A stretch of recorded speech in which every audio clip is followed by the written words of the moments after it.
I took responsibility for my role played. That is 100% what it comes down to.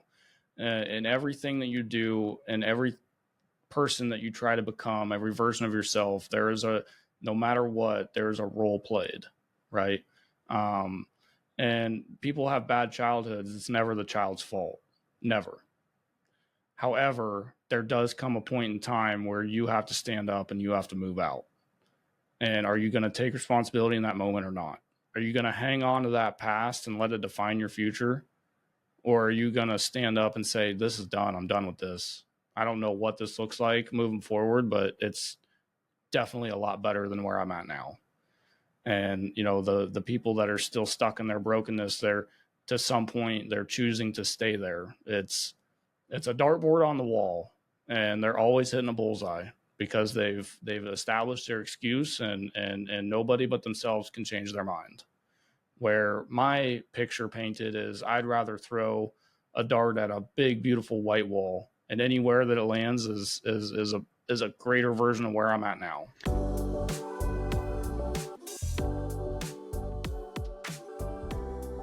Nick Darland, so excited to finally have you on the Book Thinkers Life Changing Books podcast. We get to talk about your book, Power and Chaos. There it is on the screen. Beautiful book, absolutely beautiful, great. It's also a really well-written book. I wanted to open up with the poem that you have in the preface of the book, because when I first read it, when I started reading your book, it gave me chills. And I was like, I want to give our listeners some chills. And then I have a question after I read it.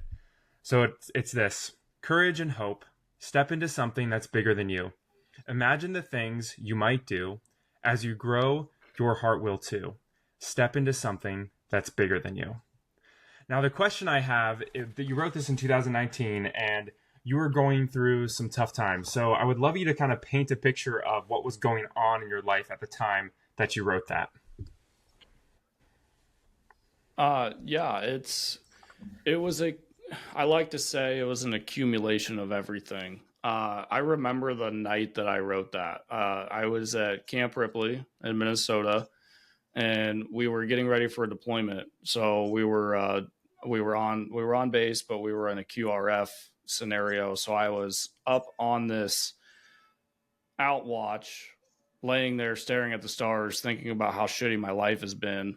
Just everything that I was going through.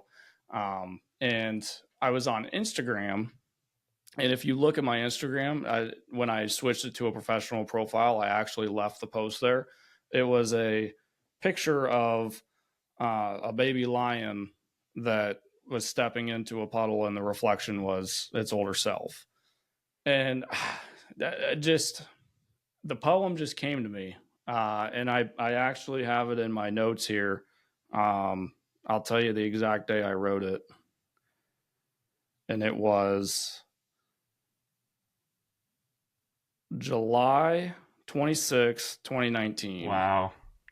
That's awesome. Yeah. Yeah, right there. So it was for me a smitten of a light in a moment of darkness. I was growing, but growth is hard. Development is hard, and people don't talk about that, right? I actually just thought of another quote that I wrote down in my office the other day on a sticky note, and it's like, the curse of development is once you hack it, it never stops. And what that means is that everybody talks about, you got to grow, you got to develop, you just got to keep going, you got to keep moving forward. But like, that in itself is exhausting, right? And so when I wrote the book, I wanted that to be the premises, that I wanted that to be the first thing that somebody read, because I wanted it to really lay the foundation of, in order to be something more than you are now, it is going to require you to step into a new version that you don't know yet. And that in itself is scary. But the idea of doing so, and the idea of who you could become, should be motivating enough to get started. Yeah, man, that's so beautiful. And I would love for you to maybe paint a picture a little bit of your upbringing, because it's really easy to look at you now And anybody from the outside looking in would be like, man, this guy's so successful. It probably all came easy to him, because that's the automatic assumption that we have most of the time, which is crazy, but that's what we assume. Oh, he must have had this stuff handed to him. So I would love for you to just maybe talk a little bit about your childhood and what you went through. And maybe we can even start with, you said you became an alcoholic at a young age in your book. So maybe you can talk us a little bit through that. Yeah, dude. Growing up, I was not the kid that was pinned to be anybody.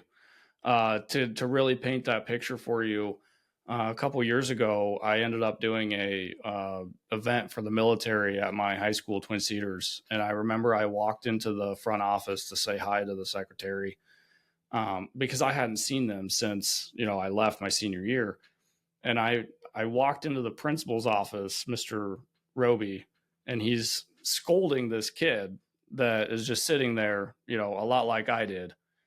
And I walk in, and Mr. Roby looks at me and he goes, "You want to hear a success story? Here he is." And at this time, I hadn't even started HomeRevisions yet. I'm just somebody who didn't end up in prison. And so, my life growing up, like I wrote in the book, my parents did the best they could with what they had, and it doesn't mean that it was great. It was a very broken family. My stepdad, my ex stepdad, I guess, he to this day still battles with meth addiction, and he was very abusive. When he was good, right? But when he was bad, it was bad. And I come from a family of addicts and alcoholics, both on my mom and dad's side. Alcoholism and addiction runs deep in me, on both fronts.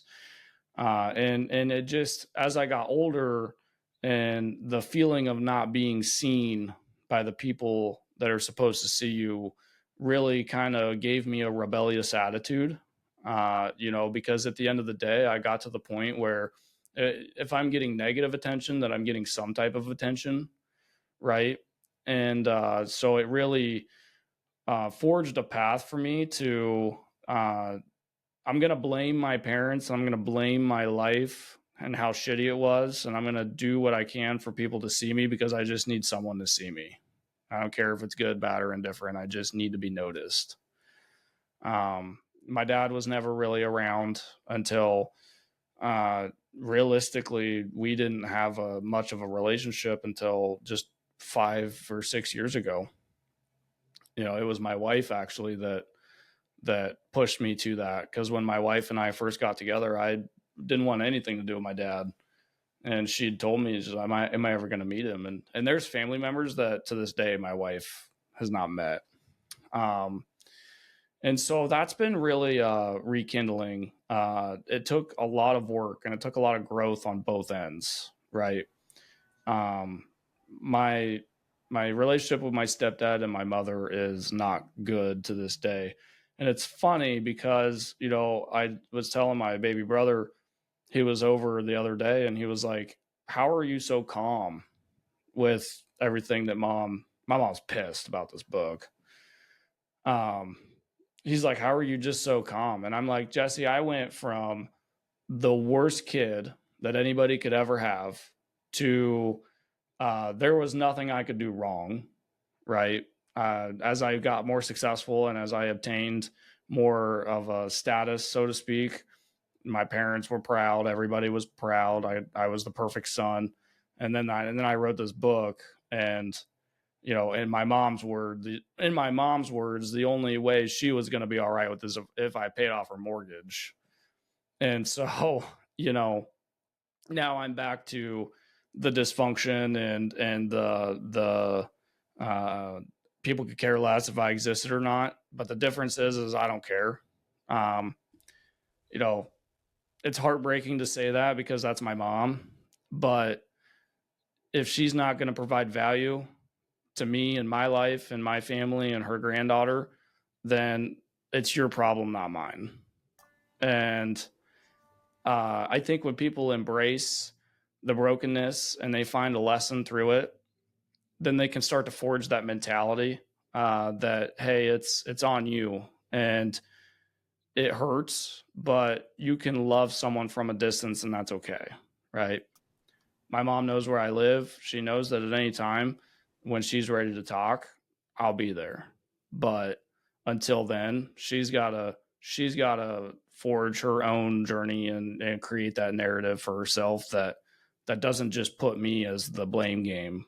So um yeah, it was a turmoil of different events. I stealing cars, breaking into houses, always in trouble with the law. Like, and it was a son of a bitch too, because my uncle was a sheriff's deputy. So to think that I would ever get away with anything never existed, because he would have a conversation with my father before the next morning, right? Um, and then it really changed at 17. I left home and deemed myself homeless, and I was just talking to a gentleman yesterday. He's coming on my podcast. His name is Chris Gathers, and he gave me goosebumps because he was talking about similar backgrounds, right? And he was talking about, in his late 20s, when he was 28, he had this like kind of reconciliation, this vision of a life without trauma, happiness. Um, and I'm like, dude, that's insane, because I had that exact same thing happen to me at 17. Like almost verbatim what he said, it happened to me. And so it it's cool to talk to those kind of people, because they do exist, and to share those stories, and the strength in it is, in my opinion, unparalleled. When you decide to quit being the victim and start becoming the victor. So Well, thanks for painting that picture for us, Nick. I remember reading your story, and I was going on a couple of longer drives with my wife around the same time that I was reading your book. And we talked quite a bit about you and your journey, because sometimes over in our neck of the woods, we sort of lose perspective that um, you can go through such a traumatic and kind of horrific childhood and come from such a broken situation, but build such an amazing life. And today, I think everybody in the audience can tell how calm and at peace you are. And you're in the middle of this personal development journey, which is really cool. The other thing I wanted to highlight that you made me think about, a couple of years ago, we had Grant and Elena Cardone on the show. And Elena was talking about how a lot of successful people, once they become successful, they close the curtain. They don't open right. up and talk about how they got there. They just close the curtain. And what you've done is you've let it all hang out there. You are raw, real, transparent, vulnerable. And so my question for you is this: why did you decide to open up your life and show, your past and your family's past to everybody with ultimate transparency, instead of just saying, "Oh no, I had a great life," and kind of move on? Because it gives hope to the little guys. It gives hope to the kids like me, that they see these successful people. And you're right. I talked about it in one of my podcasts, is like it seems like the mentality is once you reach a certain level, uh, you just identify with that and you forget about what got you there. And like that's so much more important. It's not about where you are. Yes, that's important, but it's about where you've been, because that journey and those experiences remind you and guide you, right? And so I wanted, for me, it's not about success is important, and I agree with that, but it's not about being well known. It's about being worth knowing. And so um, when I wrote the book, I posted on social media yesterday. I said, I wrote this for me, but I published it for you. And that's because there are so many people in this world that go through worse things than I did. And there are people that, just have a flat tire and their day's fucking ruined. But the idea that somebody has the courage and the boldness to be open like that and to share their story, I pray that it gives them hope that they can do the same. That doesn't mean they have to turn around and write a book about their life and publish it, but if it helps one person, then I did my job. So What a line. It's not about being well known, it's about being worth knowing. I just wrote that down. That's a great quote. Holy smokes. Yeah, Mic Nick drop. Darland, he gives a lot of those mic drops. We had the it's pleasure of, I had the pleasure of spending a couple days with you, and it was like that every day. Just constant mic drop. I was like, whoa, man, this guy gets it. I love it. I'm really curious, a lot of people that, again, going back to this point of, they look at you, or really any successful person, and they say, they just, they didn't go through anything hard. Maybe it was handed to them, blah, blah, blah, all those things. So I'm curious, what makes you different from the 99% that maybe don't make it, that do end up in prison, that do become alcoholics because of the traumatic events that they went through? I took responsibility for my role played. That is 100% what it comes down to. In everything that you do, and every person that you try to become, every version of yourself, no matter what, there's a role played, right? And people have bad childhoods. It's never the child's fault. Never. However, there does come a point in time where you have to stand up and you have to move out. And are you going to take responsibility in that moment or not? Are you going to hang on to that past and let it define your future? Or are you going to stand up and say, this is done. I'm done with this. I don't know what this looks like moving forward, but it's definitely a lot better than where I'm at now. And, the people that are still stuck in their brokenness, to some point, they're choosing to stay there. It's a dartboard on the wall, and they're always hitting a bullseye because they've established their excuse, and nobody but themselves can change their mind.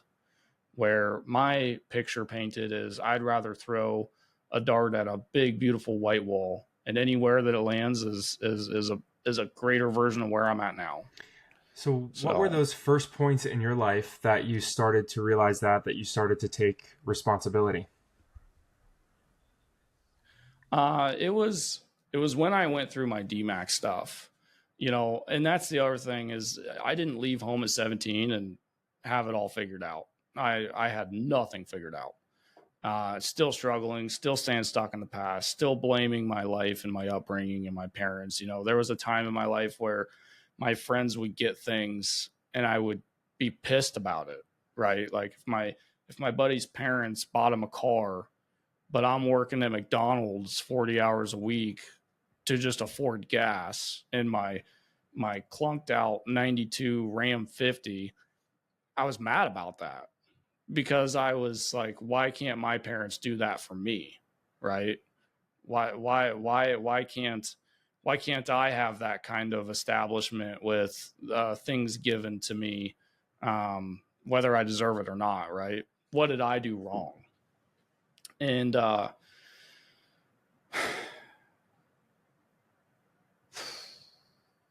trying to think of how I want to word this. I'm It's okay. sorry. This has been beautiful. What's really interesting? Yeah. I actually just had a conversation with a friend of mine, almost over this exact topic, but it was about something else. So, basically, he's been working really hard at something. I don't want to give away too many details because I don't even know if it's okay to share it here, but he was working really hard at something for years and years and years, 4 years of his life, just pounding the pavement, doing the thing. And then another friend of his starts the same thing that he's doing, and literally within 2 months, more successful. And it was such a gut punch to him that he just just had a horror, he just let it affect him in such a big way, because he's like, I've been doing this and I've been doing this. Why me? Why me? Why me? So I would just love your advice on that perspective. Like, what do you do in that situation where you feel like, oh man, I've been putting in so much work, working 40 hours a week at McDonald's, working way harder than that guy over there, and yet I still don't have the thing that I feel like I deserve. So what's your advice to those people? Keep going. Anything worth anything is going to be long and endurable, but it's not about where you're at. It's about where you could be. Things that are worth it take time, and people are on different routes or people are at different phases of their journey at all times in life. And to get back to your question, sorry. So when I when I was going through my DMAX stuff, I was fueled with rage, just an ungodly amount of rage, and it broke me at my core. I mean, everything. I for in the beginning, obviously, I blamed DMAC for why my life was so shitty, right? But then I just started asking myself, well, what was my role played? Like, initially, why am I in this scenario? And I was like, okay, well, I incorrectly stated that I was a veteran on the FAFSA, whether it was an honest mistake or not. That's what opened the door to everything else. And when you can own that, right, and you can be honest with yourself, then it really starts to change your mentality on everything else, right? If I can take responsibility for this, then I can absolutely take responsibility for everything else, which means, by the way, that I can take responsibility for where I'm trying to go, right? It's as Les Brown puts it, you have to accept where you are, and you have to accept the responsibility that you're going to get yourself to where you want to go. And there's truth to that. So many people want to just be picked up in life. They want to piggyback off someone else. Somebody starts an innovative product, and then the next day it's copied by X amount of different companies. It's that everybody's in the same boat and nobody wants to jump until somebody finally does, and they realize you can swim. And to the person that is mad about what the work that they've put in, and somebody that came in and did it within 2 months, don't be mad about it. Don't resent them. Ask them what they did differently, right? I tell people, if you meet someone that's further along than you are, don't hate them for it. Be friends with them. Figure out what they're doing. What could you do differently? And so I would recommend your friend to befriend that person that was able to do it a lot faster than him. And Nick, you're sharing so much value. I have a few questions. First, I wanted to share something I saw the other day. It was it might have been Alex Hormozy, but he said, if you're a soul sitting up there with God and you're planning to come down and live the human experience, and you say, oh, I want patience. Well, God's going to put you through a lot of turmoil in order to develop patience. If you want a healthy body, God will help you get that perspective by maybe getting you addicted to alcohol. If you want peace, you're going to go through a lot of chaos. So it's this idea that as you go through difficult situations, you're going to develop the opposite. And today we're talking with somebody who's healthy, who's wealthy, who's happy, who has peace and great relationships. And you had to go through the opposite of all of those things to develop them. And so kudos to you. Here's my first question. I've got a couple. At what age would young Nick Darland accept this book and actually read it and take something from it? Oh, God. Like, would you have picked this up at 17 and actually read it? No. 23. Nick Darland at 23 would have picked this up and actually been open-minded about it. And what year was that? That would have been 2019. So like around the time when you wrote the poem? Yeah. Anything before that, my life was shitty and it was everybody else's fault. Was it just a moment of awakening, or do you have to hit a certain low where you look for a different response? I think it's the moment of awakening happens, but it comes from incremental scenarios, right? Like, I believe that people's lives don't get so shitty within 24 hours that they just have this epiphany. It's a accumulation of bad decisions. And finally, that life bill is due and you got to pay a tab and you can't afford it.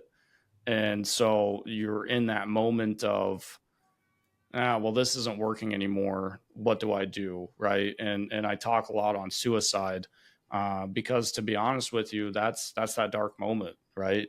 Nietzsche had a philosophy when it came to suicide, and it's a fork in the road. You can go right and end it. Everything is unknown, but in your mind, you don't have to worry about all the physical stuff anymore. but then you take a left and the journey is long and it's hard and it's full of unknowns and construction and stop signs and whatnot. And you're in this moment of, well, I can't do any more where I'm at, so why would I go left? He poses the question of, people ask themselves, why? I don't want to make it like too graphic, sorry. People ask themselves, when it comes to suicide, why would somebody make that choice, right? Why choose that path? But then he challenges it with, well, why choose to live? And the living and that left turn is so much more worth it, right? It's about who you can become along the way. And that's what people need to realize is development and growth and personal responsibility. Everything takes time, and you can't beat that, right? You can't beat time. So it's one day at a time, one step at a time. This is one of the reasons I love promoting stories like yours, Nick, compared to trying to promote my own, because I didn't go through moments like you did. I didn't go through an upbringing like you did. And I think the people that you are best positioned to serve will not relate to my story, but they'll relate to yours, which is why I think it's one of the main reasons that book thinkers exist, to highlight stories like yours, to give other people hope and relatability to circumstances that are different than mine. Right. But Luke, your circumstances and my circumstances, like, I'm no better than you, nor you are me, right? At the end of the day, we're all people and we all have our own challenges. Like, nobody's life is perfect. Perfection doesn't exist. So very true. I've heard it said if everybody throws their problems in a pile in the middle of the room, like you'll probably go run and grab yours back and run in the opposite direction. Right. Yeah, very true point. Very fair point. There is a difference in relatability for some people, so absolutely true. Now, here you are quoting philosophers like Nietzsche and speakers and authors like Les Brown. You're incredibly articulate, logical, easy to follow, well thought out. How did you go from 2019 staring up at the stars in this really dark place to where you are today in such a short period of time? To be honest with you, in the beginning, I started just listening to a bunch of motivation. Not gonna lie, it sounds dumb, but yeah, I listened. I listened to so many motivational videos and I listened to so many of them so much that I could literally like follow along with everything they said. Because for me, that was the only out that I had. That was the outlet that kept me as positive as I could be. And then it started with, I remember it was 2019 and I was at Barnes and Noble. And I picked up a book randomly, and it was Think and Grow Rich by Napoleon Hill. It was the first book that I'd ever read from start to finish. I'd tried to read before, but my attention span would just and so, but I opened it up, and it's funny because that book was written in like 1938, and Napoleon Hill was talking about post-traumatic growth before it was ever even a thing, right? I'm really big on post-traumatic growth, and clinically it wasn't even recognized until 1992, I believe. And he was talking about all these people that went through these traumatic things and how they became better because of it. And I was like, well, I could probably be better. I don't know what that looks like, but these people did it 100 years ago, so why can't I do it now? And then it just evolved into this addiction of books. And it was a lot of self-help books in the beginning. I've read a lot of self-help books and just taking little nuggets from each one of them. And then you take these nuggets and you start to reframe your mentality. And then it became more like business books and like I remember I still have it, Philosophy for Dummies. I don't know why, but I was like, this is a good one. Because I really got big into philosophy, like Socrates and Aristotle, Don't know why, but still am. And then it, when Nate had his heart attack, the book was something that I wanted to write for, 5 years, ever since after I got through my DMAC stuff. It's funny because I was just talking to my best friend, and he told me, he's like, I remember 5 or 6 years ago, we were standing in my garage and you told me how you're going to write a book. And he's like, look, you did it. And, but it takes me back to that time aspect too. I couldn't have written Power and Chaos the way that I did any sooner than I did. Right. It happened at the perfect time, and it took more life challenges that were even harder than what I'd already been through, accepting them and growing from them in order to write it in the style that I did. I didn't want it to be a vent session, right? I wanted it to be a lesson for people. There's a lesson in every chapter, and that's and I didn't want it to be self-congratulatory either, right? Like the Kirkus review really hit home with me because, they said in it, like, in this, it was very refreshing to read a self-help book and it not be muddied with self-congratulatory, because it took me, right? But there were so many people in my life at the time that I had to accept help from. The guides, I call them guides in your journey. And so the reading evolved from me just looking for hope in ways that historically were no longer working. And then it evolved into me being a published author. So, and now you own a very successful business, and you have a wife, you have a child. Like, you're living a really amazing life. And I love, you already talked about it a little bit, but you still have struggles in your life, but now you can deal with them through a more grown lens, which is really powerful. Right. Well, I mean, just to give an example, when I wrote this book, I went from having a good relationship with my parents to now I only talk to my dad, right? And what that taught me was the relationship was never good. I was just stepping down from who I'd become to be accepted by these people. And, I called my mom. This was literally 2 days ago. I was in Walmart, and my mom just was acting like she could care less if I existed or not. And I just told her, I'm like, Mom, I just want you to know that what you're doing is hurting me. I'm your son, and I want to know, can we grow from this? Can we talk about this as adults?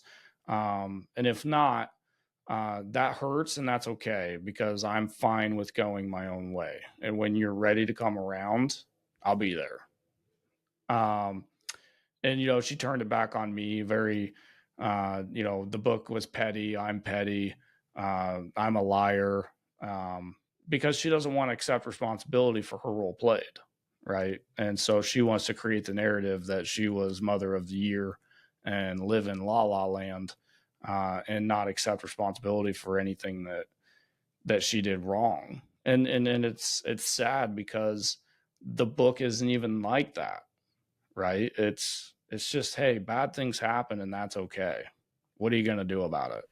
So, yeah, in a lot of ways, the only way to get through that anger, through that depression that you have with yourself, is to, like you just said, accept the responsibility for it. And your mom's not there yet, but I hope that maybe you can be a little light that eventually gets her to the point where she's like, okay, I need to start taking responsibility. Some people never do, and we have to be okay with that too, but that can be really hard.